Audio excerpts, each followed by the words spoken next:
একটি সম্পর্ক পূর্ণতা পায় যত্নের কারণে। আপনি যত বেশি যত্নশীল হবেন আপনার সম্পর্কটা তত বেশি মধুর হবে। আর আপনার সম্পর্কে যখন যত্ন থাকবে না তখন সেই সম্পর্কে তিক্ততা চলে আসবে। আসসালামু আলাইকুম, কেমন আছেন আপনারা সবাই? আলহামদুলিল্লাহ আমরা ভালো আছি।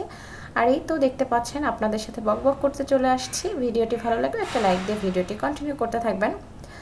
আমার দেখা খুবই ছোট্ট একটি পরিবার ছিল। তো আমি কোনো একটা কারণে স্কুলে জব করতাম, তখন তার সাথে আমার খুব ভালো রিলেশন হয়ে যায়। অবশ্যই সেটা আপু ছিল।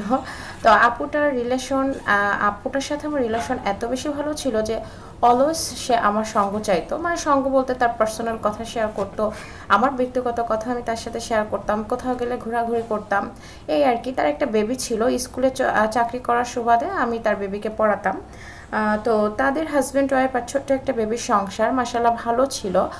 আপুর একটু বিলাসিতা ছিল। বিলাসিতা মিন্স আপু খুব বেশি অর্নামেন্টস, ড্রেস আপ এগুলো খুব বেশি পছন্দ করতো। এক একজন এক এক রকম আর কি, এই আর কি। তো তার হাজব্যান্ডের ছোটোখাটো বিজনেস ছিল, যখন যেটা চাইতো সে তখন দিতে পারতো, বাট তার হাজব্যান্ড ঘরোয়া ছিল না। ঘরোয়া মিন্স আমি বোঝাতে চাচ্ছি তার হাজব্যান্ড বাসায় সময় দিত না। আপু চাইতো তার হাজব্যান্ড তাকে নিয়ে রেস্টুরেন্টে খেতে যাবে, মার্কেটে যাবে, তারা একসাথে টাইম স্পেন্ড করবে আর কি। বাট তার হাজব্যান্ড এরকম ছিলই না। তার হাজব্যান্ড দেখা যাচ্ছে রাত 2টার সময় বাসায় আসতো, বন্ধু বান্ধবদের সাথে আড্ডা দিত।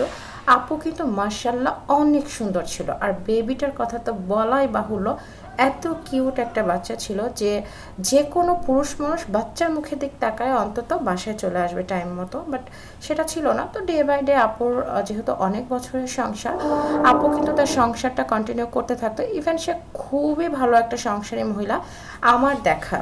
আমি তার কোনো ফল্ট দেখতাম না। আপু এমনও হয়েছে যে আপু টাচ ফোন ইউজ করতে মানে পারতো না, কিভাবে মানে আরও প্রায় 8-9 বছর আগের কথা। তো আপু টাচ মোবাইল ইউজ করতে পারতো না।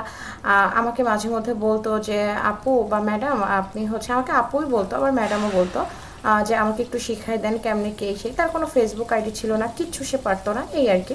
তো এরকম করতে করতে করতে করতে একটা সময় আমি চলে আসি বাসা শিফট করে। বাট তার সাথে আমার কমিউনিকেশন ছিল। তো কমিউনিকেশন থাকা অবস্থায় আমি মাঝে মধ্যে দেখতাম সে ঠিকঠাক করতো। তো আমি তাকে বুঝাইতাম এটা করবেন না বা এটা হ্যান ত্যান এই সেই। তো সে বলতো না না আর করবো না, এই আর কি। তো আমি হঠাৎ করে শুনি যে আপু কোনো একটা রিলেশনে ইনভলভ হয়ে যায়। ইভেন সে রিলেশনটা এমন পর্যায়ে চলে গেছে যে একটা সময় সে সেই পুরুষের হাত ধরে চলে গেছে। তো এটা শুনে তো আমার মাথায় আকাশ ভেঙে পড়ছে যে এটা সে কী করলো। সে এত ভালো ঘরোয়া মহিলা ছিল, তার কোনো বাইরের চাহিদা ছিল না, কোনো পুরুষ মানুষের সাথে তার রিলেশন ছিল না, সে বোরকা পরতো, 5 ওয়াক্ত নামাজ কালাম পড়তো। বাট এটা সে কী করলো।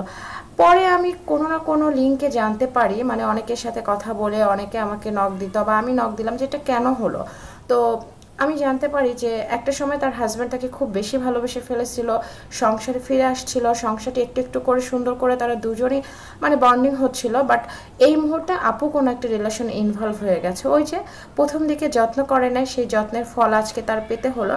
তো আপু অন্য কারোর সাথে চলে গেছে। আপুর ধারণা যে আমি অনেক কষ্ট করছি সংসারে, এটা তার মন গড়া কথা আর কি। আর ভাইয়ের কথা ছিল এরকম যে সে যদি চলে যাওয়ারই হতো প্রথম দিকে চলে যেত, আমি যখন তার কাছে ফিরে আসছি সে কেন চলে গেল। কিন্তু আমার কাছে মনে হয় এটা কোনো লজিকই না। আর আপু হচ্ছে যেটা করছে সেটা সম্পূর্ণ তার মাইন্ড থেকে করছে। সবার মাইন্ড তো একরকম হবে তার তো কোনো কথা নেই। আর ভাইয়া যেটা বলতেছে সেটার কোনো যুক্তিই নেই, কারণ আপনি অনেক অবহেলা করেছেন আর সেটা ফলস্বরূপ এটাই হয়েছে।